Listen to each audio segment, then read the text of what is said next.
Please stand and say the Pledge of Allegiance. I pledge allegiance to the flag of the United States of America and to the republic for which it stands, one nation, under God, indivisible, with liberty and justice for all. All right. David, roll call. Yes, all board members are present today.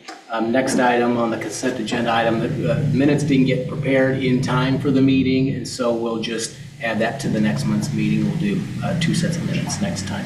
Okay. So we're ready for new business for a Cottonwood Creek Cottages rezoning to RP2 with concept plan and preliminary plat amendment. Yes, and I will pan through here a little bit, get down to the plan if I can get to it.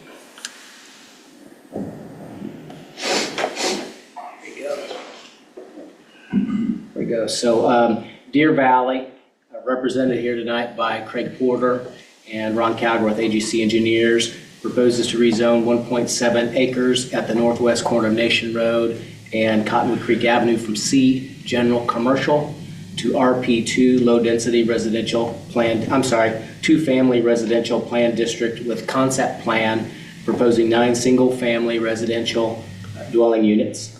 The P district concept plan also serves as a preliminary plan amendment to the Cottonwood Creek preliminary plat to replace the 1.7 acres of commercial ground with 9 dwelling units. Houses are proposed to be maintenance provided, so the owners purchase the building footprint, and then the yard area and the internal drive is owned and maintained by an association of the people within that area. We have a similar setup in Greenfield. So Greenfield Point has, you buy the individual house. The lot area is owned and maintained by the association. When they come through and plat, so they'll come pull the building permit, set the foundation. After the foundation is set, then they come back with a lot split that goes through, doesn't come through planning and zoning. It's a staff-based drawing, and then that gets recorded and creates that individual lot. The concept plan also identifies the need to update setbacks. So since this is a commercial lot, there were some commercial related setbacks of, I think it was 35 feet to the west facing Arbor Drive, 35 feet to the north, and 32.5 facing east, which faces Nation Road. The proposed plan proposes to reduce the front yard setback along Arbor Lane to 25 feet, which is our standard single-family residential setback. The proposed plan also proposes to reduce the north side setback, which is now a side yard, to 10 feet. The setback line along Nation Road works, and so that's not proposed to be amended. And then the plan also identifies a 15-foot side yard to the south along Cottonwood Creek Avenue. The proposed density is 5.29 dwelling units per acre, which is just over our R1 zoning district, but that density complies with our recent R1B zoning, or based on the layout of this plan, RP 1B district, which allows up to 8 dwelling units per acre. That was approved at the last meeting. They made their submittal for this plan prior to that code amendment getting through, and so that's why their application submittal was to RP2 district. Staff recommends approval of it. We've got some building elevations too, so you can see they'd be 25-foot wide houses, a little longer rear entry. So there's an internal drive, and then you'd enter through the back of the building. So the fronts of the houses would face Arbor Lane and Nation Road. And I know this plan set that Rob prepared has quite a few pages, but we'll get there. We might go past that too.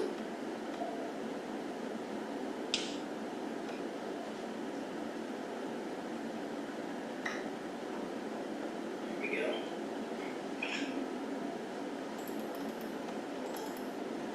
All right. So you've got the 25-foot wide. Down at the bottom of the page would be the front of the house. So there's an 8-foot deep front porch. Got your living area. There is an outdoor patio area Attached to the backside would be the two-car garage. They have a 25-foot wide unit and then a 28-foot wide unit for a little bit bigger house. So those building footprints, I did the math the other day. I think one of them is 1,450 square feet or so, or 1,425-foot building footprint, and then the other is a little over 1,700 square feet. And I think they would have the option of having a basement also. This plan shows that there's looks like a basement level 2, so that could be a finished basement at some point in the future. Maybe not up front, but maybe down the road. Staff recommends approval of the proposed rezoning to RP2 Low Density Residential Plan District with concept plan with the following conditions. 1, the RP2 plan is approved as presented, including the following: 9 single-family dwellings and a common tract, and setback modifications per the plan, including 10-foot side yard setback to the north, minimum 15-foot street side setback to the south, minimum 25-foot front setback to the west, and additional revisions if required by planning and zoning. City engineer approval. Record the cottages at Cottonwood Creek Association document. So there was a homeowners association document that helps with ownership and maintenance of that open space area, and that was submitted for review.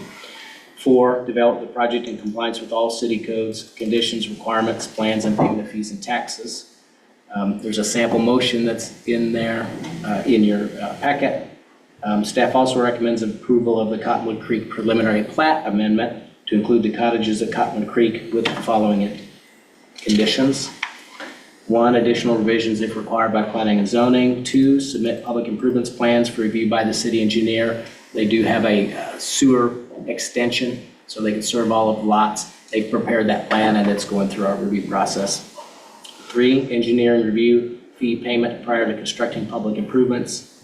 And 4, develop the project in compliance with all city codes, conditions, requirements, plans, and payment of fees and taxes. There's a sample motion for the preliminary plat amendment in your packet. Public hearing is to be heard for the rezoning request. Should be 2 motions, one for the rezoning and then one for the preliminary plat. Reason for that is preliminary plat is only a planning and zoning commission review and approval. It does not get forwarded to the Board of Aldermen. Rezoning is scheduled for Board of Aldermen hearing at their April 7th meeting. Sometimes we try to hit the meeting right after this, but there's a question whether or not they were going to have a meeting on that meeting date or to change, and we had to post notice, so we went ahead and posted for the April 7th meeting. Reminder, rezoning, you want to open the floor to public comment. The applicant's here in the audience, and we do have a few people online, so when we hear public comment here, then we'll want to check and see if anyone online wanted to speak. Perfect. All right. Open the public hearing. If anybody wants to come make comments and sign the sheet, name, address.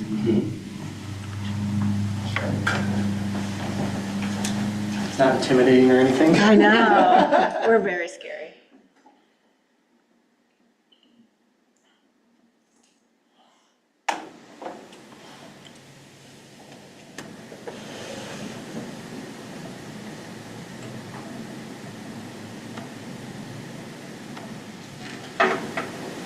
Start. Yeah, do we need him to say it for the record also, or is just signing? Please state your name and address for the record. Okay, Brian O'Neill, 1609 Willow Lane. So my property actually is just right on the corner of the proposed plan here. Are you over here? Yep, on the north actually, side? yep, right there.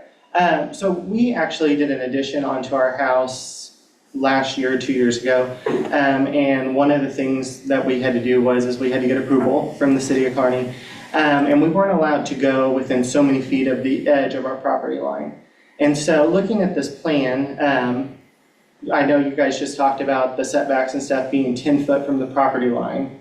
My concern is that we as homeowners that sit on that road weren't allowed to go past a certain feet. And so then this is now putting a dwelling 10 foot from the property line that butts up to us. So that would be the first thing. And the second thing would be, and I don't know if this is, where you talk about that or not, but if this goes through, is there anything that talks about having to do like, I can't remember what it's called, but where you have to put like trees or shrubbery in between the residential, and then this, before, when it was zoned commercial, I think it was a 35-foot buffer that went completely around the property. And when we bought those homes on Willow Lane, of course, we're happy, that we're not having a gas station or something put in, but we were in the understanding that there would be some type of buffer with it being trees or landscaping within that 35 feet if it was turned into something being built there commercially. With the proposed plan right now, it doesn't show anything like that. And it also is showing that, again, like I said, a dwelling would be 10 foot from the property line. So, thank you. Thank you.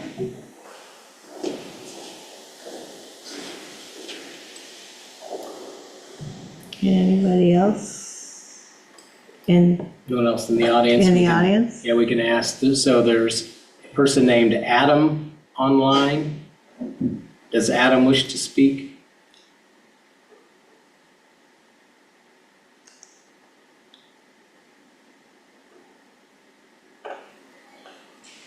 Doesn't look like it. And we have a Dan and Cindy online.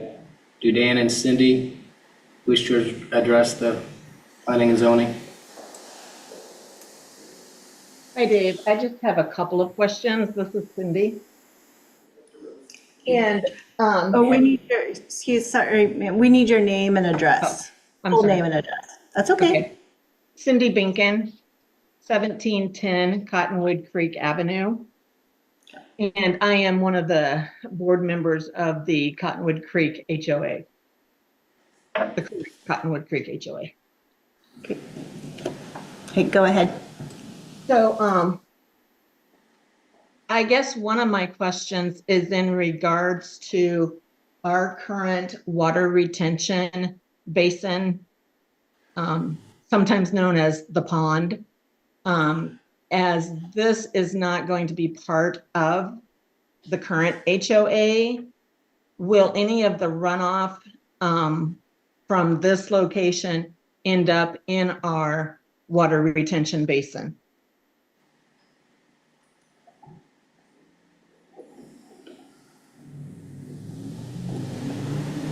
Okay.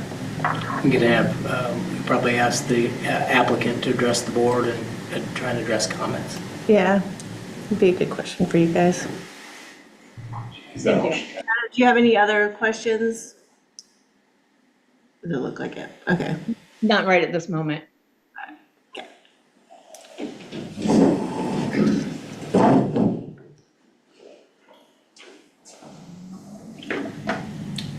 Ron Cowger, 405 South Leonard. Do I have to sign in? Sure.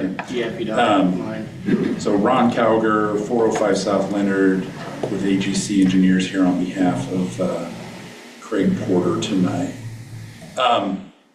So I'll take them in order if I can. So the setback issue that Mr. O'Neill had identified, the 35-foot setback was not a landscape buffer, David. I believe that was actually a building setback. Well, there would have been a landscape buffer included in that 35 feet because of a setback between commercial to residential. Due to the commercial, but it wouldn't have been 35 feet necessarily. Yeah, so with these being single-family dwellings, the landscape buffer requirement it's not like the commercial landscape buffer requirement.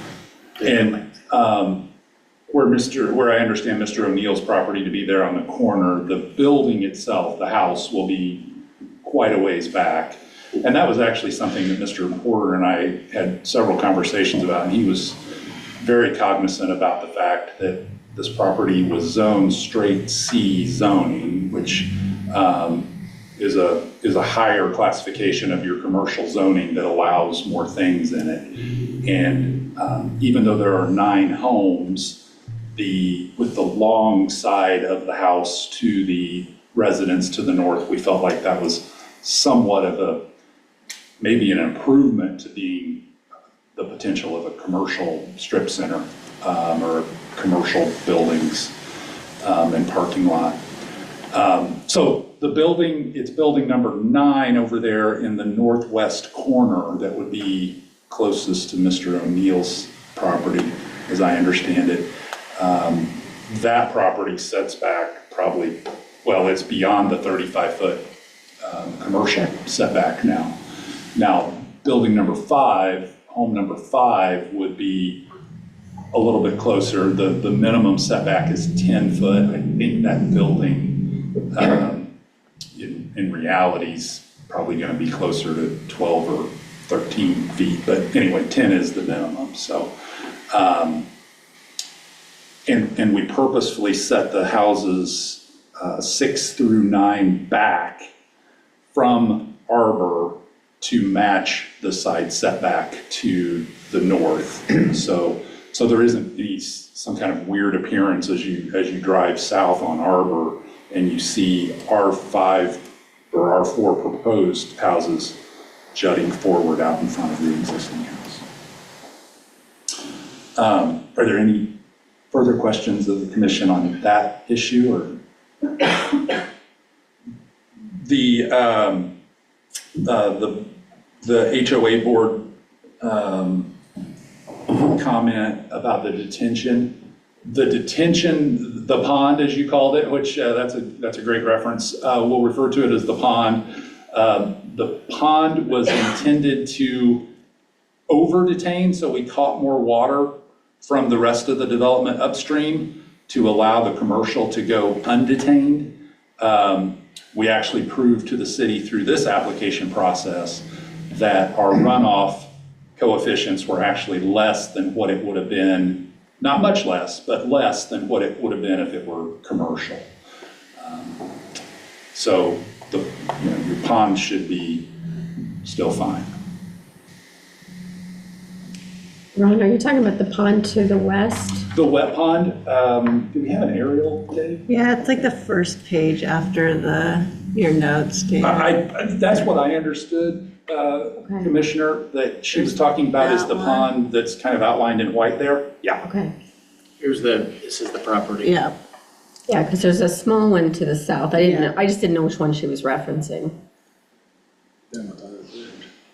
Yeah, the HOA detention pond is the big pond up kind of in the middle there. Okay. Yeah. Okay. Yeah, there's not another one on Cottonwood Creek. There's just This little bitty. this little bitty thing. Probably an old pond that, an old farm pond that, it's. Yeah, it's dry. Yeah. So we will flow into that pond, but it's I'd appropriately have to look at sized. the as-bills to see if that actually flows into that. In my head, it does not flow into it. So when we talk about over-detaining one area so that we can release another area, it's because usually we can't physically get that area that's going undetained to flow back into it. But I can't sit here and testify that that is the case on that one. I'd have to look at the as-bills.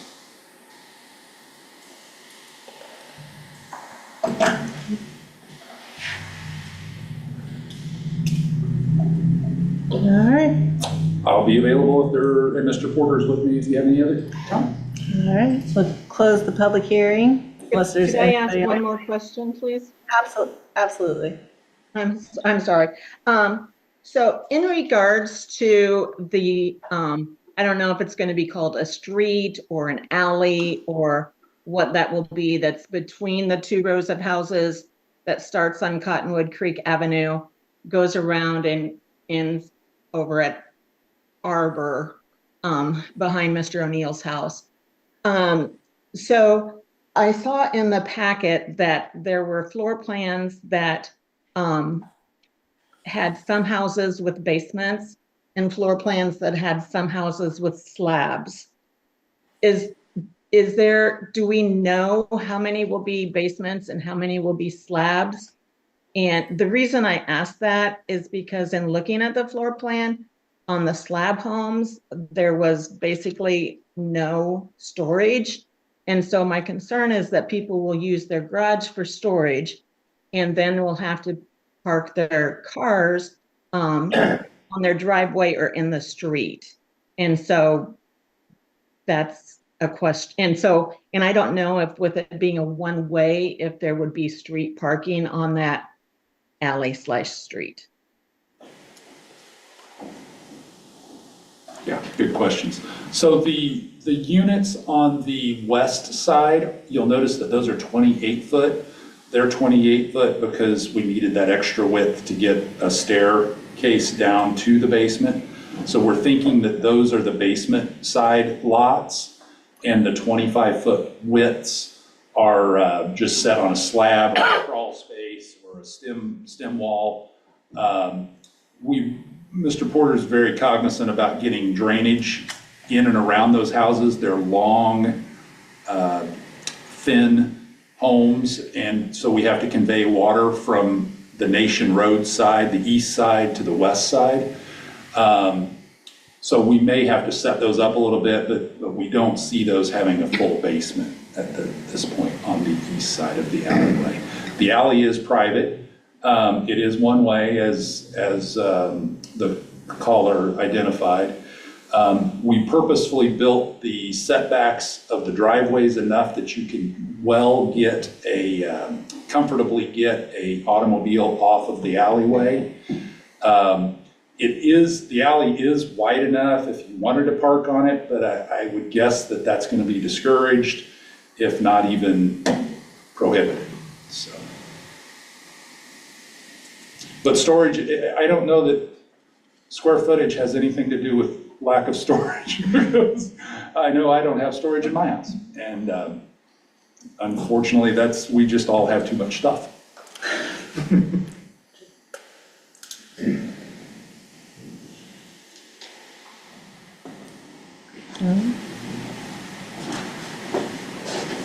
Any other questions, comments? All right, we'll close the public hearing. Have board discussion.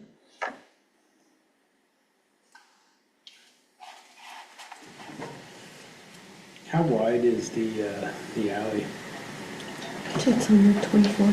26 feet, I think, is what I read. 24 and a third. 24. 24 something. Here. Can't quite read it. I think it's just 24.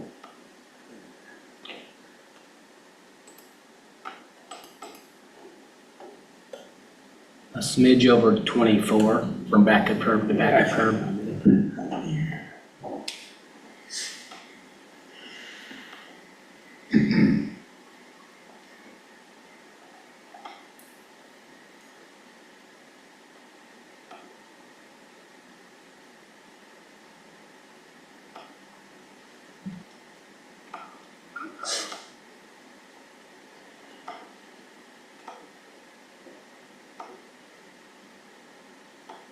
What's a normal street? That width, 24 feet plus a 2-foot curb on either side, so 28 foot. It is labeled as a one-way, one way in, and then you go Right. around up north and around. Yeah. But it'll look like a pretty standard width. Yeah. My concern, just looking at the layout here with that street, is given the placement of the driveways, is there really enough space between the driveways to park a car on that street? Is there, if we start getting cars parked on that street, are we gonna be able to have emergency services access to it? So this is the fire department's here. What are your thoughts? As far as street parking, Street parking on that private alley. I mean, with it being one way, if we had a car parked on one side, we could work around that. If they're with the Nation Road access to the houses on the east side, if we needed to set up an aerial operation, we could access off of Nation Road, and we could access off of Arbor there on the west side. So I don't know that our aerial operations we would necessarily set up on the interior. We would probably try to keep that outside. But if you had cars stacked together, that would pose an issue there, getting access inside there. Does the applicant have any heartburn about posting that as a condition, no parking on the alley?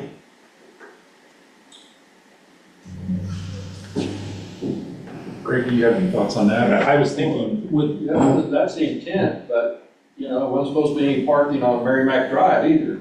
And I dodge cars every day. I notice the city's taking down the no parking signs now, so.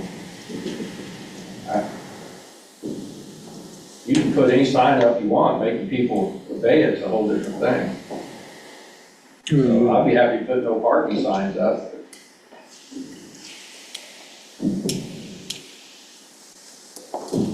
and Shannon, to your point, I don't know what it's probably about 20 foot in between. So you'd be able to get probably one.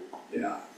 I just know some of the issues that I run into with these more higher dens like this, with the rear loaded alleys, they tend to clog up. Or, you know, typically we would at least sign one side just to keep it clear on one side. And then really it's private property, so it's gonna be up to the HOA to enforce. Which brings me, there's 9 houses in here. You're not part of the larger HOA? This is gonna be on its own? Craig, is this? No, this is its own HOA. Yeah. It is its own So HOA. this is not, these houses are very similar to the ones in River Meadows. Mhm. I mean, No, I understand. if you've ever been down there, so. My concern is 9 houses maintaining that amount of linear street frontage alley. That's a very small HOA to maintain that much street. Streets are expensive to patch and maintain over the long term.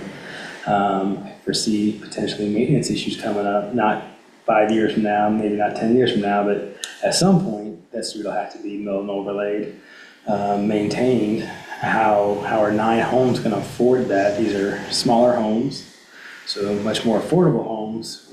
You know, a special assessment on 9 homes to maintain that street is gonna be pretty large. So that's a concern. I disagree with that, but go ahead. That street should last 25 years the way it is, especially since we won't have through traffic like I trash understand. trucks, school buses. It's not really a things debate like that. I'm not really here to debate you. How are you gonna maintain it in 25 years though when it needs to be replaced, is my concern. I'm not thinking, 5 years from now or 10 years from now, long-term, at some point, it's gonna have to get replaced. And 9 homes to afford that is gonna be a steep ask.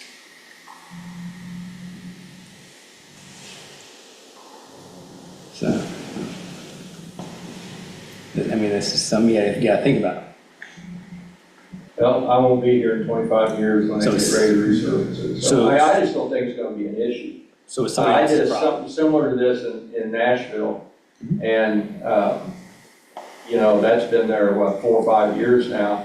The parking lot, or the alley and the parking lots, the parking areas still look like they're brand new. They don't get heavy traffic the way many streets do. And even if you had to overlay it, if you go in and mill a couple inches and overlay it, it's not that expensive. Where you get into expense with streets is when you have a total failure. When the thing collapses, or you have a ditch collapse, or curb bust up, or something like that. Most of the time, that comes from having a lot of heavy vehicles on them.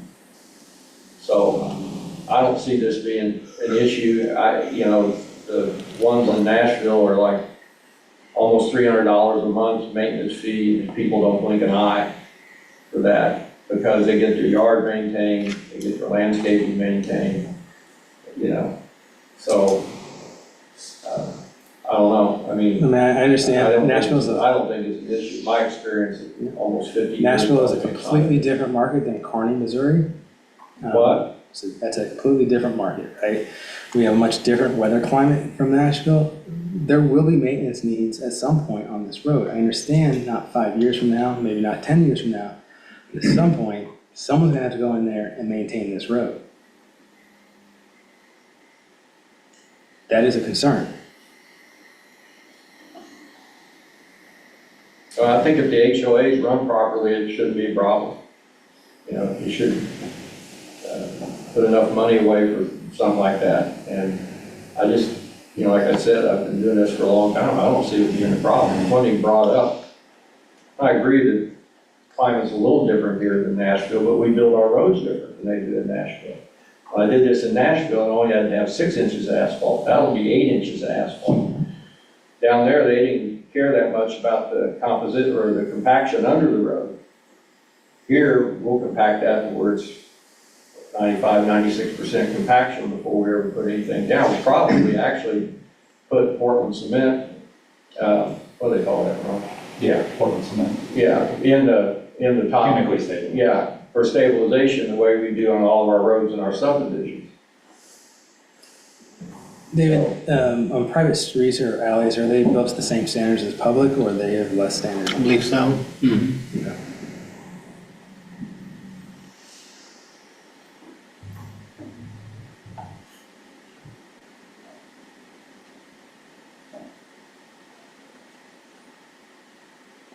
I think that was my biggest concern, so I'll let somebody else talk.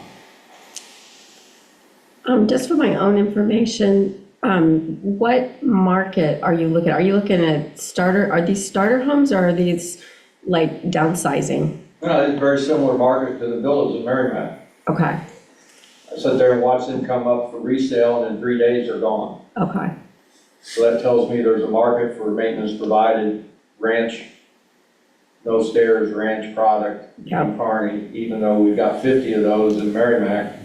It tells me there's still a market for that. absolutely. I think this board is looking for some, smaller footprints to make things a little more affordable for those who want a smaller house. Some of these will be bigger than some of the houses that are in Cottonwood right now. Yeah. The 4 on the west side, are close to like around 1,800 square foot ranch, and they will have a basement under them. Yeah. The ones on the other side are more like 1,400, they won't have a basement, but we talked about maybe even putting a crawl space under those, just for the expediency of getting things to drain the way we want them to drain. Sure. Ron, can you tell me how long those driveways are?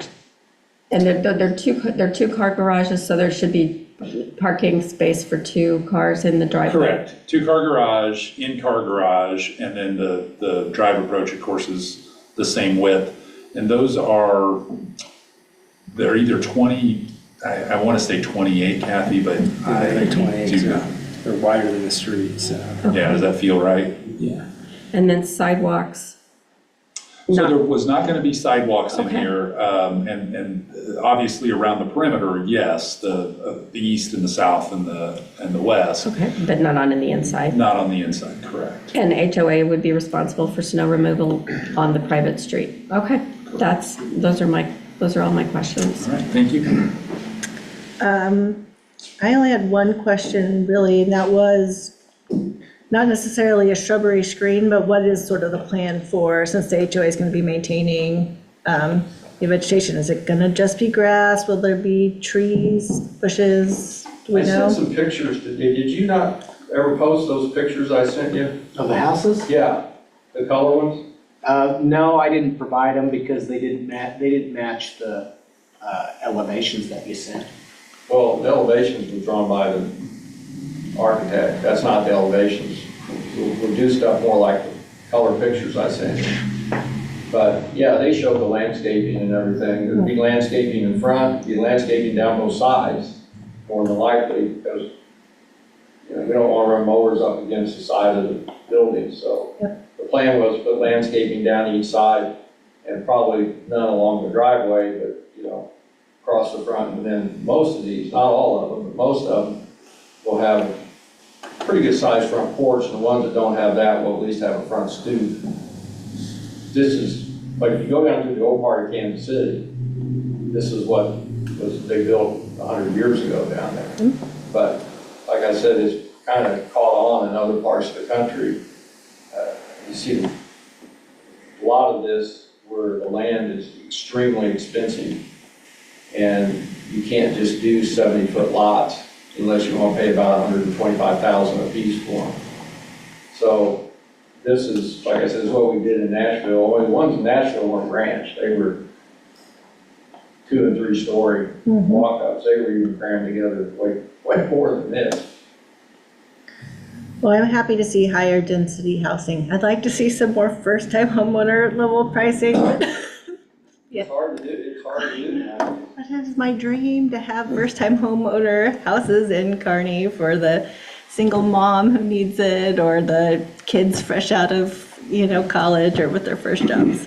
But that is a separate issue. I am happy to see the higher density. So those are all my questions, comments. Okay. Anything from you?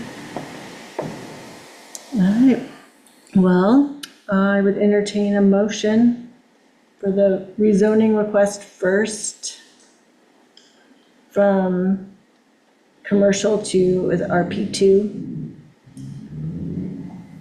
I move that the Planning and Zoning Commission recommend the Board of Aldermen approve the rezoning to RP2, two-family residential plan district with concept plan with the conditions recommended by staff. Have a second? Second. Any discussion? I struggle on this one. I like the concept, love the concept, right? Where I'm struggling is the applicant telling me that he's not gonna be here in 25 years, so it doesn't matter. Well, I hope I am, I'm 72, so. That just gives me pause when you answer that way. I do have concern on long-term maintenance of that road. It's gonna be an issue, so that's where I struggle. But we do need these homes, these style of homes. There is a hot market for it, absolutely. So,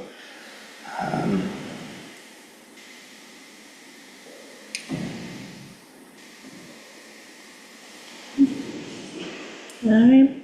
All those in favor? Aye. All those opposed? Right, motion carries. Now we need a motion for the preliminary plat amendment. I move that the Planning and Zoning Commission approve the Cottonwood Creek amended preliminary plat with the conditions recommended by staff. A second. All right, discussion? All in favor? Aye. All opposed? Okay, motion carries. Okay, item 4B, proposed rezoning and site plan amendment for the Columns Apartments. David, I'm sure you have lots of comments. Yeah, another project with some more dense housing. I know, Used to. it's pretty exciting.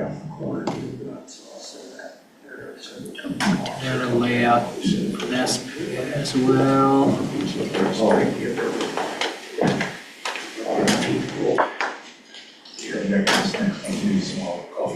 Okay, thank you all. Yep. Thank you all.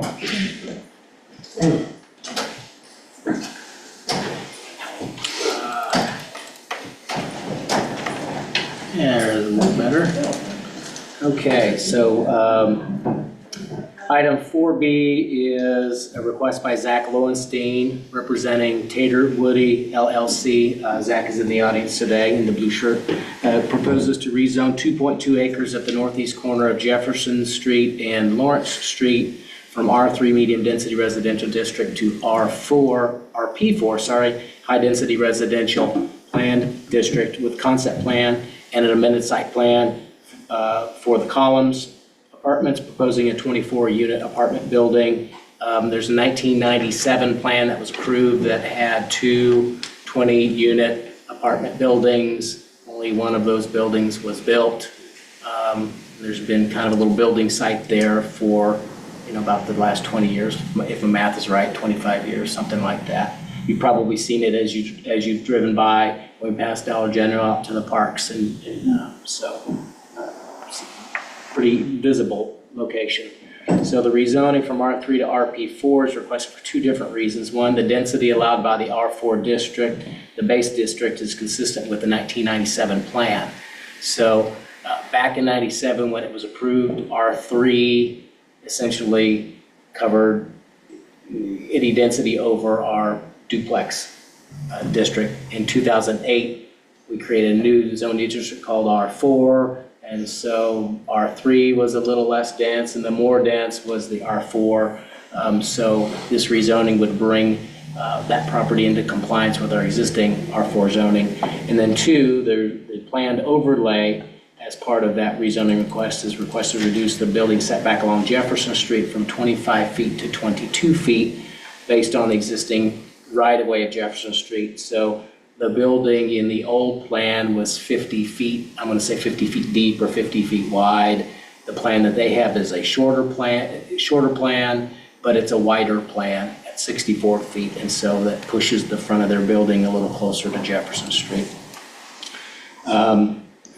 A commercial building adjacent to the north property line is located about 17 feet from existing Jefferson Street right away. So that would be where this lot, the vacant part of the property is where this building would be built. As you go to the north, there's a little house there that is part of the property that is also rented. Next to that is a little commercial strip building. I think it used to be the Feral Gas building years ago. That's the building that is about 17 feet away. So the proposed setback for the building isn't really contradictory to what we've already seen on that same block. Building elevations are included in your packet. So the building would look quite a bit different than the existing Collins building, which is an all brick, shorter building. This one would be 3 stories tall, vinyl siding, stone veneer along Jefferson Street. Staff is requesting that there be a condition that that veneer be extended around the south side of the building facing facing Lawrence Street. The plan shows a 5-foot sidewalk along Jefferson Street, but staff has requested that that be widened to 10 feet. The reason for that is the comprehensive plan identifies Jefferson Street as a trail connector through the city. We're also working on the Mac Porter Park Connector Trail that's in design right now, and you may be familiar with it. That was part of the use tax initiative, which would extend a 10-foot wide trail out of Mac Porter Park, south along the east side of Jefferson Street over to Jesse Street, which is across from where the senior center is. There are about maybe 6, maybe 7 properties between Jesse Street and this property. It's about or less than 1,000 feet, so not too far. But this is an opportunity that we think presents itself to help make those trail connections through the city. Eventually, that trail will connect to downtown. I think there's the PSP plan that you might be familiar with, which is kind of a design plan for pedestrian connections throughout the city. That is a plan that's being prepared in conjunction with Mid-America Regional Council, and when approved, that will help us get grants down the road. It's like get a PSP plan, and then you get some extra points as you apply for grants down the road. So, also the existing sidewalk along the existing driveway. So there's a driveway access on Lawrence Street. They built the driveway access and the whole parking lot back in 1997 or 1998 to serve the property. But back at that time, ADA requirements, I think maybe the ADA was in 92 or 94, but when it was constructed, there's some vertical curves on the sidewalk where the sidewalk crosses the driveway, and that needs to be modified so that we have wheelchair accessibility, ADA accessibility through there. Staff would recommend approval of the proposed rezoning to RP4 High Density Residential Plan District with a concept plan and amended site plan with the following conditions. One, that the RP4 concept plan is approved as presented with the following: 22-foot setback along Jefferson Street based on existing right-of-way. They plan to dedicate a 5-foot section of right-of-way along Jefferson Street as part of their plan. So that 22, I wanted to point out the 22 based on what the existing setback is so that we know where the building's going to be located. They may, like I said, have a dedication of right-of-way. 22 feet minus 5 feet would be a 17-foot setback, but the building won't change locations. It's just to try and get that location established. B, 10-foot sidewalk along Jefferson Street. C, ADA compliant driveway approach along Lawrence Street. D, building to include stone veneer across the south elevation. And then E, other revisions if required by planning and zoning. 2, city engineer approval of the plans. 3, submit a DNR land disturbance permit prior to site grading. 4, install and maintain sediment and erosion controls during construction. 5, submit a building permit application prior to construction. 6, install a key box as required by Kearney Fire and Rescue Protection District. 7, develop a project in compliance with all codes, conditions, requirements, plans, and fees and taxes. There's a sample motion included in your packet. And because this is a rezoning, there is a public hearing to be scheduled. And then this will also be forwarded to the Board of Aldermen. It's scheduled for the April 7th meeting. Reason for the April 7th meeting here is because they are also seeking Kearney 353 tax abatement. And that hearing is scheduled for the board at that April 7th meeting. So they can just attend that one Board of Aldermen meeting and have both items reviewed. Any questions? I'm available. Again, open public hearing. Yeah. Zach is in the audience. Ron Calgar is sitting with him. Ron was the engineer that prepared the site plan for him. So. Okay. All right. We'll open the public meeting. We'll go with people here present first. I don't think we have anybody online Yeah, there anymore are either. online people so- that dropped, so they were here for the last one. Introduce. Sure. I'm still Ron Cowger, and I'm still at 405 South Leonard, Liberty, Missouri 64068. With me here is Zach Lowenstein, and I wanted him to give a little introduction because it's exciting. He and his wife are excited about making an investment in Kearney, so I'm going to let him speak, and then I'm going to speak a little bit more about some of the more detailed engineering junk. Hi, Zach Lowenstein, 19409 Northeast 190th Street in Polk, Missouri. Just wanted to introduce myself. I've been talking with David and Carolyn quite a bit on this project. My wife and I live right outside of Kearney. We have kids in the Kearney School District, so we're not going anywhere. We're pretty excited about investing in the community of Kearney. It's a very kind of booming small town. I think the rental market is pretty grim from what I hear. We've owned the Collins building for about a year and a half now. And it's just, we get calls probably 3 times a month for people looking for apartments. So we know there's definitely a need for it. So I think that's about all I have to say, but I appreciate your guys' time. If we have any questions, I'd be happy to field them. Could I just Yep. hit on a few of the staff recommendations? Number 3 becomes problematic if we don't add the words "if greater than 1 acre," because this project we don't anticipate this project will disturb more than 1 acre, and therefore we will not seek or be required to have a land disturbance permit from Department of Natural Resources. So I don't want that to be a stipulation of approval. That makes sense. The other item is the 10-foot sidewalk. And the 1997 plan did include a 5-foot sidewalk requirement. I think that on everything that I could find in the comprehensive plan, that's all that the comprehensive plan talks about is a 5-foot sidewalk, or maybe even, a 5-foot sidewalk, and maybe even there's some places that talk about a 4-foot sidewalk. Although we can appreciate that it's a great idea to plan ahead, and boy, if you can get a private individual to pay for the 10-foot trail in their section, that's fantastic. But there's going to be a ton of properties that aren't going to be at the table, and then the city's going to have to pay for that. So it seems a little bit unfair to ask a private guy just because he's at the table to do a 10-foot sidewalk. On another note, on the 10-foot sidewalk is just the physical constraints of that utility corridor there. And I'm sure Shelley's running into that.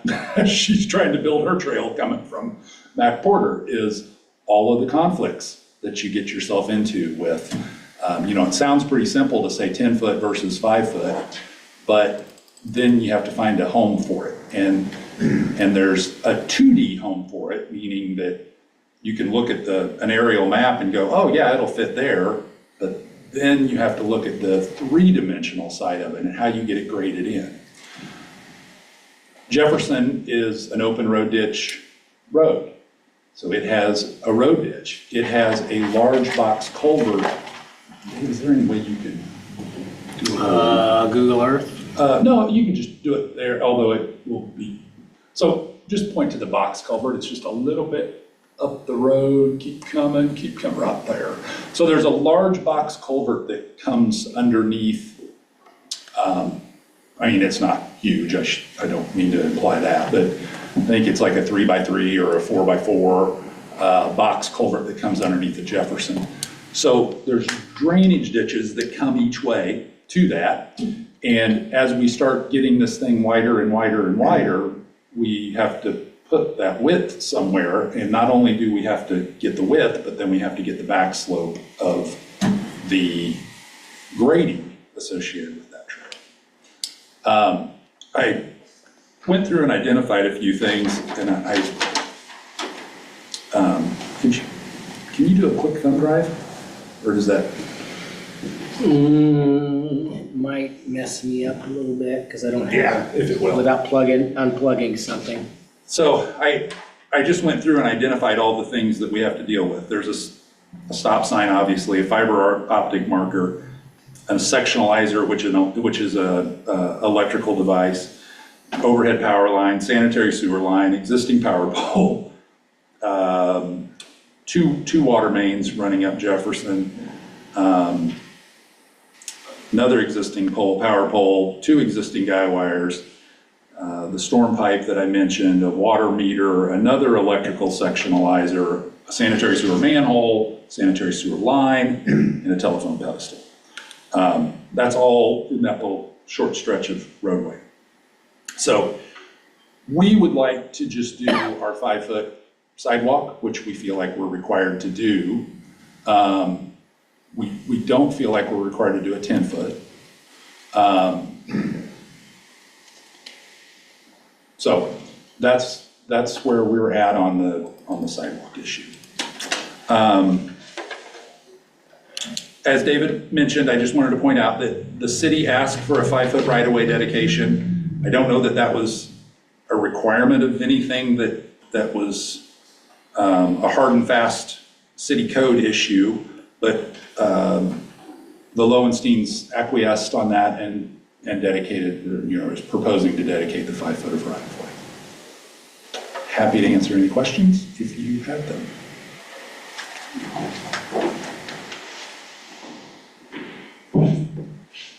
All right, any other public comments? Yeah, of course. Good evening, board. Thank you. I just want to take a minute to talk about the 353 application. So the 353 board will on Tuesday be taking a look at that application. So as you will recall or may not know, the 353 for projects who apply for that incentive get 100% abatement. This particular project, due to the capital investment, would be 100% abatement on new improvements. So they would still continue to pay what they're paying now for the existing apartment. But new improvements are going to be abated at 100%. Now that is a decision for the K353 board, which is a recommending body to the Board of Aldermen. So this will go before, like I already said, the K353 board on the 18th, and then it will go before the Board of Aldermen on the 7th. But this particular project we're super excited about. David and I met Zach over a year ago. And so this is not a surprise. The request of the 10-foot sidewalk is not a surprise to Zach. And I feel like if the city is providing a substantial abatement, which the tax impact analysis I will go over, the board will see it, it's a substantial tax impact, a tax abatement for the applicant. So that's why we're asking for the 10 foot. There is, our code does say 5, but anytime you are talking about incentives, that opens it up for contract negotiation. So the city is just stating, city staff is stating, because it's part of the 2016 comprehensive plan, that 33 is supposed to be a shared use path, knowing that the work that we were putting in with the Mac Porter Trail connection and also the assets of the trail at Jesse James is about 900 feet from where it will end when we do the Mac Porter Trail connection, which is anticipated construction in 26, am I correct? In 26, so we'll have that great trail system. Now, will we have a little gap, a 900-foot gap between that trail system and this apartment complex? We will.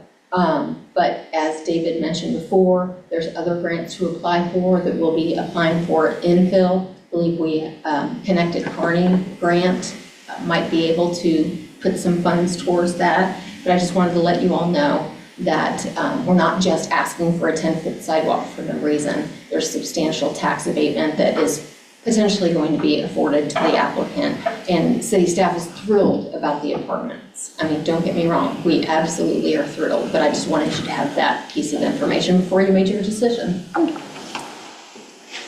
Madam Chair, may I say something? Yep. So I think that's,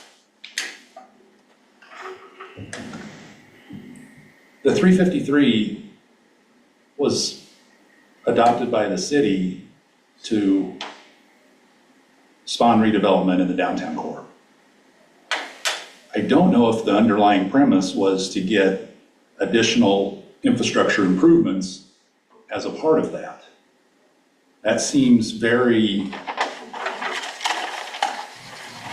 heavy-handed to say, well, the 353 is here and we only require a 5-foot sidewalk, but because we're giving you the abatement, Mr. Lowenstein, we're gonna make you put in the trail because we're gonna abate it. But there's still capital expense that has to go out, whether it's abated or not. I just find that almost hard to get my arms around. So if you don't have property on Jefferson, what's the give and take to the city to be able to be eligible for the 353? Is it a new sewer line? Is it a two fire hydrants? I don't know what the negotiation is. That just seems very odd to me. I got an interesting call today from the manager of Platte Clay Electric, or Platte Clay Electric Cooperative.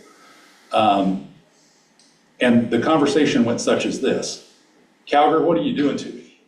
And I'm like, Jared, I don't know what you're talking about.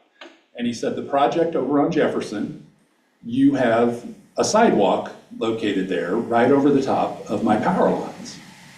He's got underground, so there's overhead power there that we all see, but there's also underground power that's there. And unfortunately, the 5-foot sidewalk is over the top of some of his power lines. And I said, man, I mean, there's no place to put this 5-foot sidewalk without being over the top of some of your overhead power or underground power.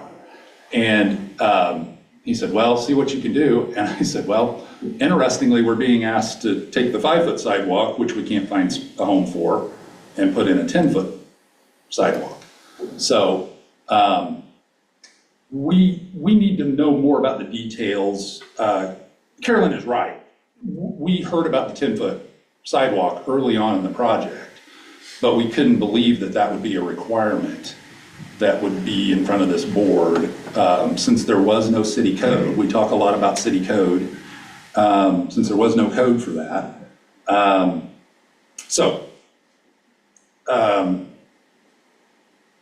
Do with what you want. Mr. Walters with the electric co-op said that he and Mr. Pavlich had a conversation about, hey, if I have to tear the sidewalk out to get to my power lines, I'm gonna do that, and I'm not gonna repair the sidewalk. So we wanna make sure if we get forced to do the 10-foot sidewalk, that this is something that Mr. Lowenstein's not gonna maintain or repair after the electric company comes in and tears it up to get to their power lines. So I would assume that since this has got a public function, that this is a public sidewalk. But anyway, just wanted to get that understood. Okay. Thank you. All right, going to close the public hearing. Board discussion?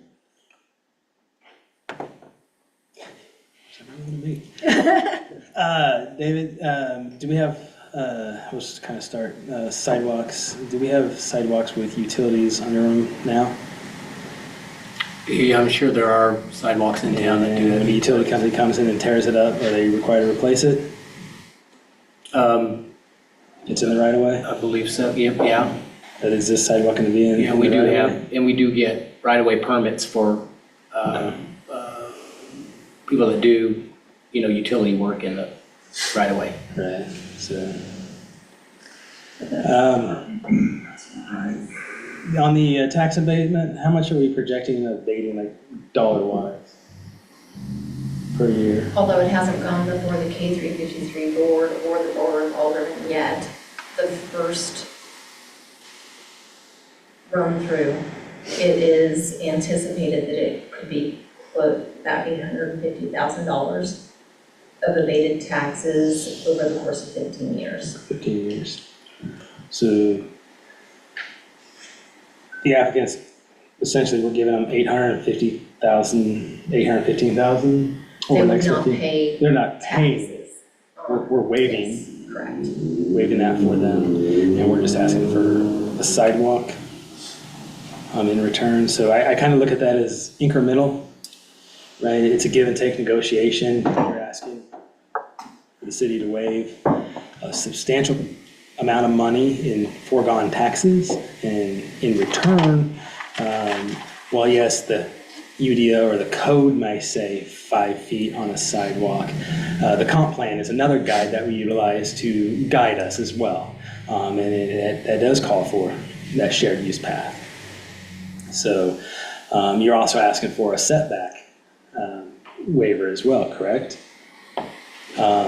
So you're asking to put a bigger building on there by altering that setback. So again, it's a negotiation. You're asking for some leeway on our end, so we're asking for something in return. So I feel a shared use path is reasonable. We actually need additional multifamily housing, high-density housing in the community. I do think it's a great project. I do agree with staff's guidance on the architecture. I do believe we need four-sided architecture, bring all the elements all the way around. Or is I'm gonna say the east and the west side, are they the same elevations? Because I'm only seeing one front elevation. Is there a rear elevation, or are they gonna be the same? Okay. They're the same? I thought that the long face would match the other side and the south face would match the north side because we only got two. I'm just asking for confirmation, yes or no? It is, yeah. And the south end is no near like shows, but that's not a deal breaker. Okay. And I think the path, if I can, I think the path is not such a monetary concern, more than just, we have some more homework to do to figure out if this is gonna be required. Now we need to consider things like what happens with the sidewalk if the power company comes in and tears it up. Are we covered there? Do I have to build the sidewalk again? With that open drainage ditch, there's some concerns there on how far we need to go with it. So that was my main concern with it, I think. On the the long sides, you have, looks like 3 different materials. You got this stone, you got some shaker. What's the material in kind of the center there, second story, and then bookends on this side? Is that a stucco or is it? It'll be labeled there.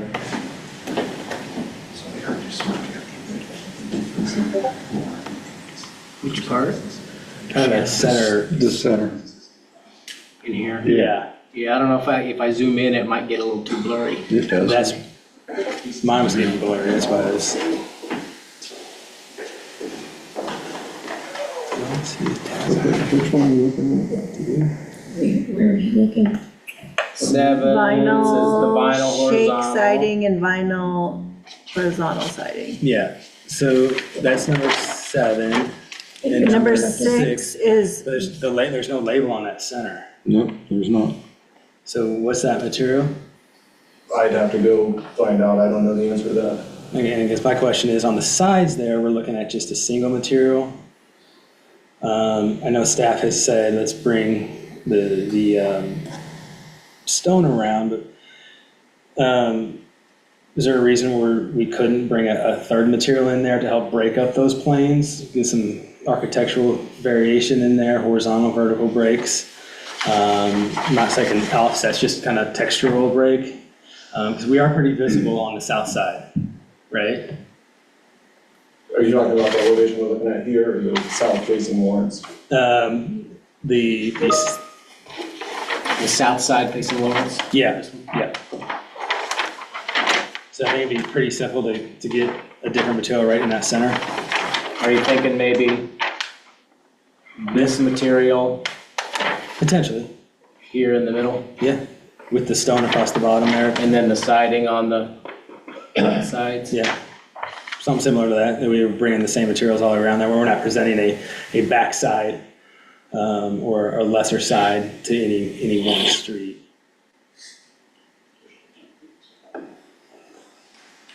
And then my other question is, you're more than doubling the units out here.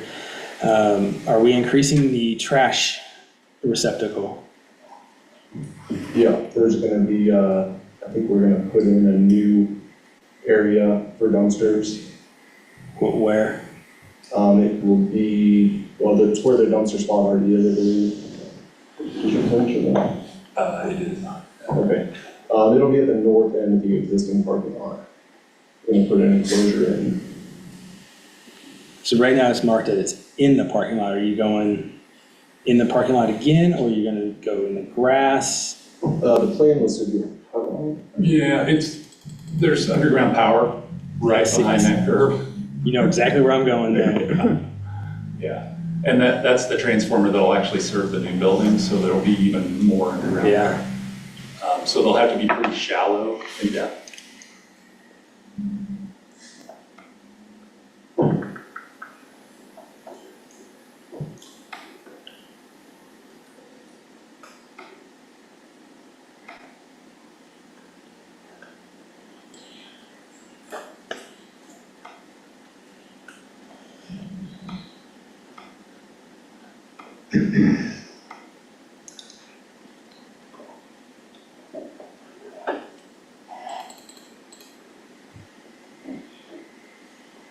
David, what kind of architectural requirements do we have on trash enclosures? They need to just have an enclosure, Any material yeah, requirements or? similar to the building. Or wood.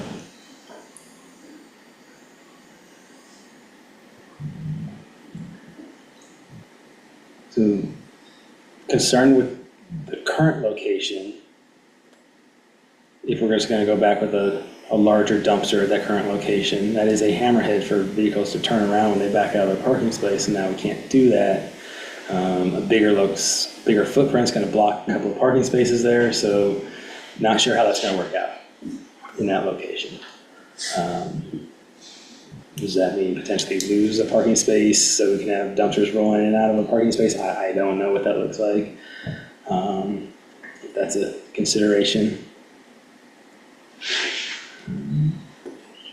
Is there anywhere else on the site potentially?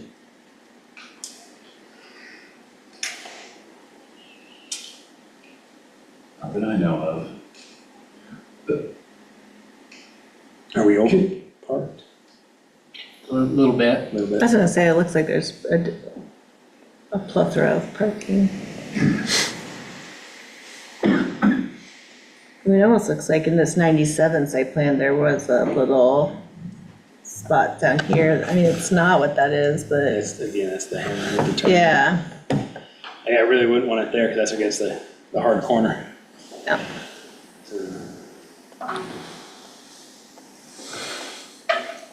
So only if you have an answer to the questions, because the public comment is closed. Totally Okay. understand and was not gonna offer anything unless I was recognized. Thank you.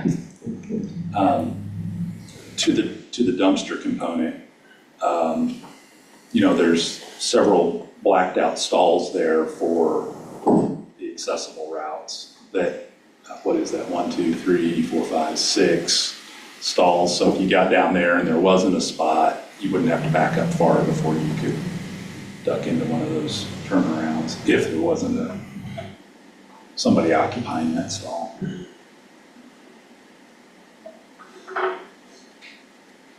Yeah, I'm more concerned with the couple of installs backing out of the stall. Yeah. Then backing down the aisle. Yeah.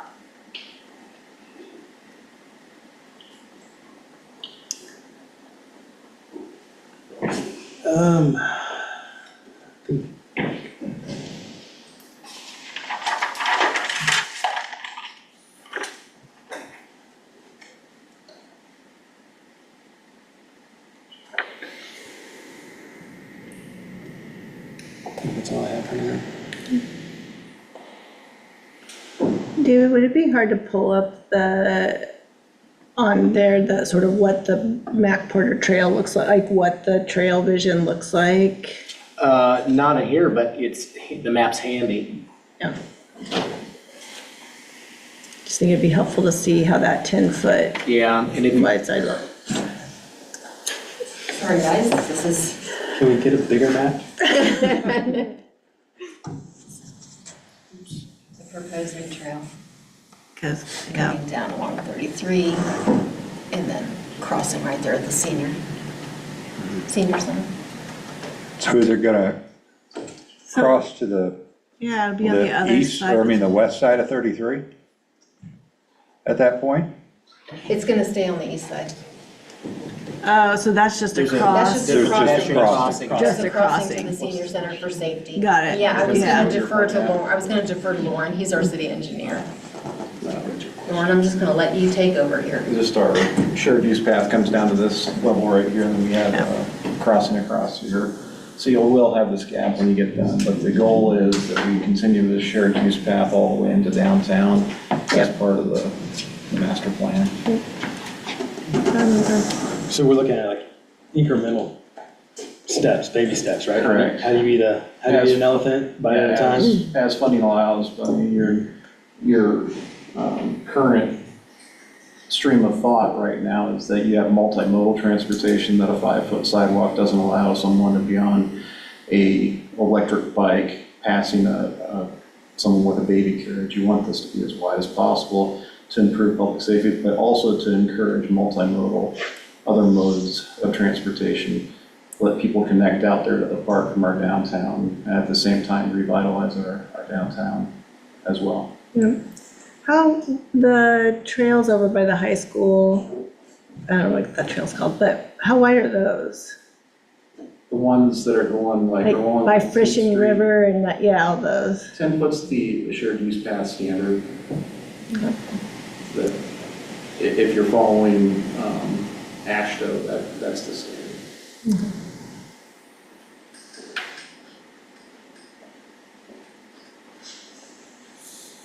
And I know the 97 plan says it's a 2-story building, but just to confirm, it's 3 stories. this one, yeah, the new one would be 3. I am very excited. You heard my plea earlier for the first-time homeowners. I also really want multifamily housing, so very excited. I like the outside plan. I do like the idea of wrapping all the way around the building. just for the cohesiveness so that it looks the same all around. It just looks nice. I do have concerns about the dumpsters. That is gonna definitely be, I think you're gonna need 2 dumpsters, one for each building, would be my guess, just from my years of living in an apartment. I am concerned, the sidewalk I'm not even sure the 5-foot sidewalk, honestly, when I look at that,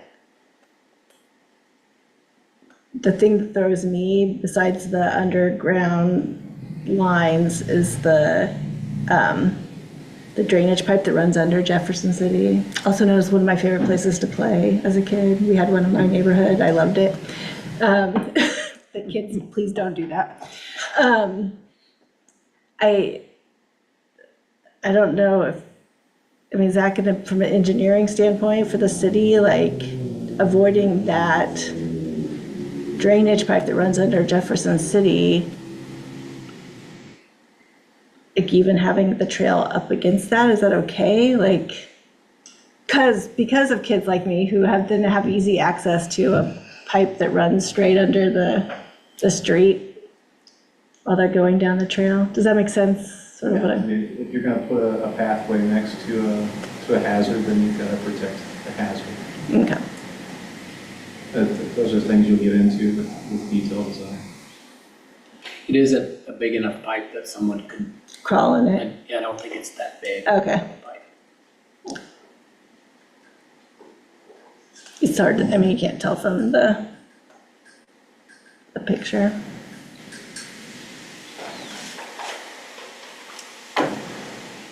I'm a big fan of the trail system. I was on the comprehensive plan back in whenever we did that, and I'm definitely in support of making the city more walkable. So, those are all mine. One follow-up question if I could, to the city engineer. A 10-foot in the city's eyes, a 10-foot shared use path along there is something that could be engineered and designed to fit there?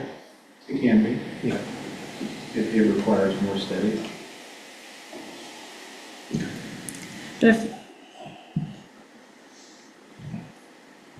it requires more study, then how can we ask them to put it in right now when we don't know if it's... We would ask them to do the study because it's development driven. Just the same as, any other infrastructure. When development comes through, it's development driven, it's the city.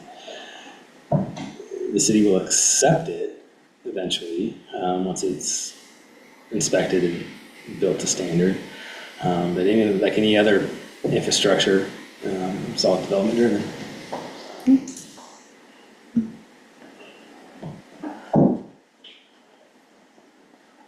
Anybody else on the board?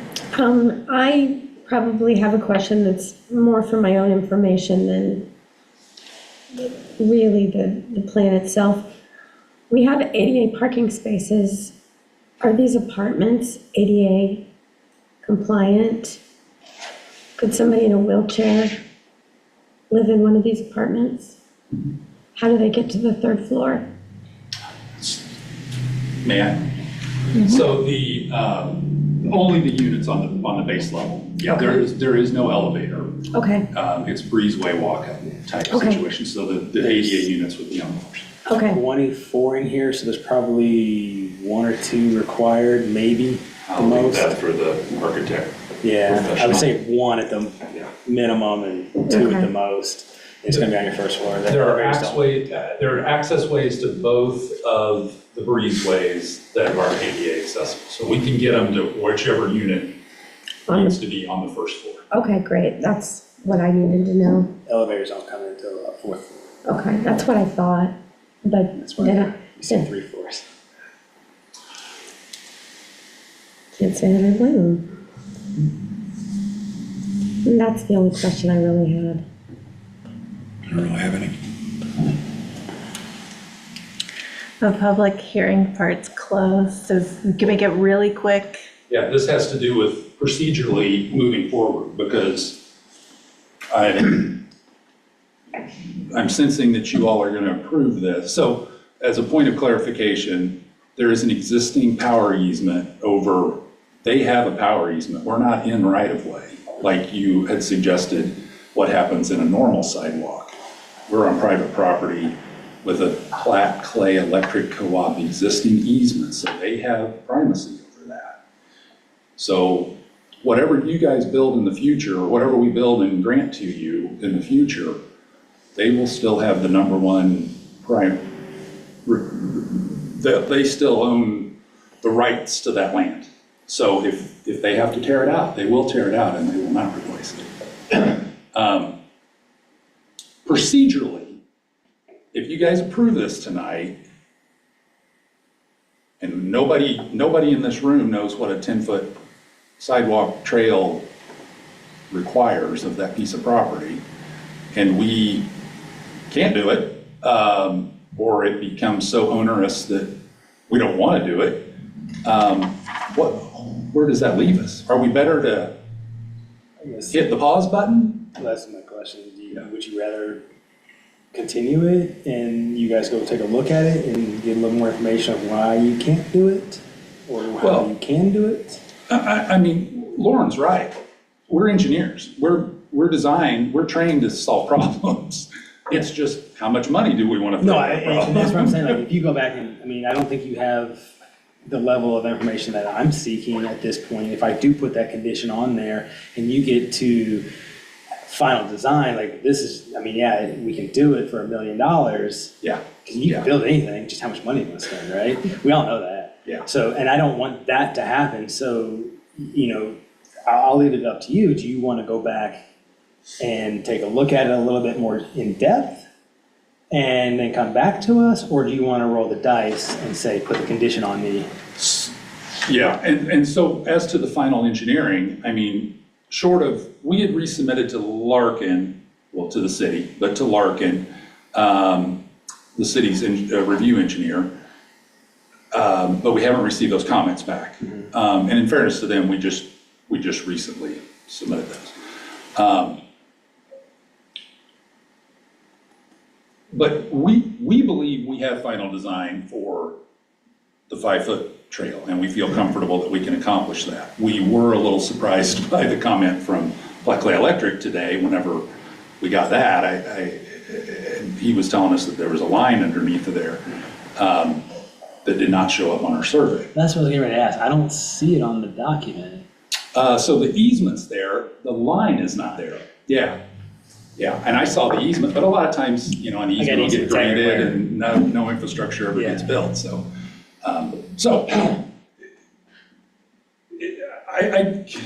Can we get some feedback? Is the 10-foot where you all are going to land? And if so, that portion of the approval would not go on to city council. So that would stop with this board, Dave?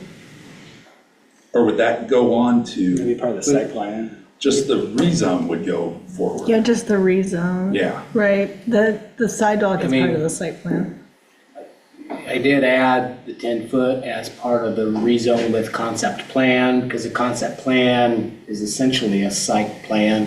Attached to the zoning. But we always, if there's a site plan also required, we just label it as it's the rezoning with concept plan and the site plan. But the concept plan does require everything on a site plan. Can they be separated? Or is that messy? That seems really messy to me, but. And we need both, right? So Yeah. we might as well I'm going to request on behalf of the applicant that we table this into your next available meeting, which I'm assuming is April 14th. Yeah. And we will try to get this 10-foot deal figured out.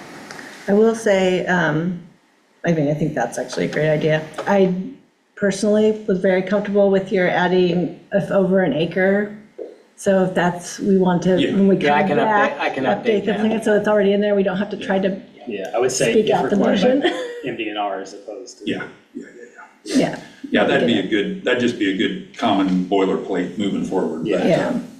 I probably have that in a past one with that language, but I didn't make this Yeah. one. I will ask one other request though, is take a look at that dumpster as well while you're Yeah. I was gonna say that looking. too. Because I think you're gonna have I don't think you have enough there now, let alone when you put 24 more units on there. And just knowing how trash trucks operate, they're gonna want right where you're at so they can pull in and back out without having to get out of the truck, so. Yeah, we want them right out at the end of the city street. We don't like it being back in the back. I don't want it at this We don't point. want them to come into our side. We want them to stay out on your city streets. I don't wanna look at it, so. All right, so we're gonna request this project. I guess you'll have to vote on it? Yes, yeah. All right, So, entertain a motion. I'll make a motion to continue this to a date certain of April 18th, 14th, I think. 14th. 14th, yeah, the April meeting. Next meeting to a date certain of April 14th. Second. Any discussion? All in favor? Aye. All opposed? Okay. Motion to continue carries. All right, I think that just, Thank you. thank you guys. Old business, none. Enclosures, anything else for the? Well, I'd entertain a motion to adjourn. Make a motion to adjourn. Second. All in favor? Aye. All opposed? All right.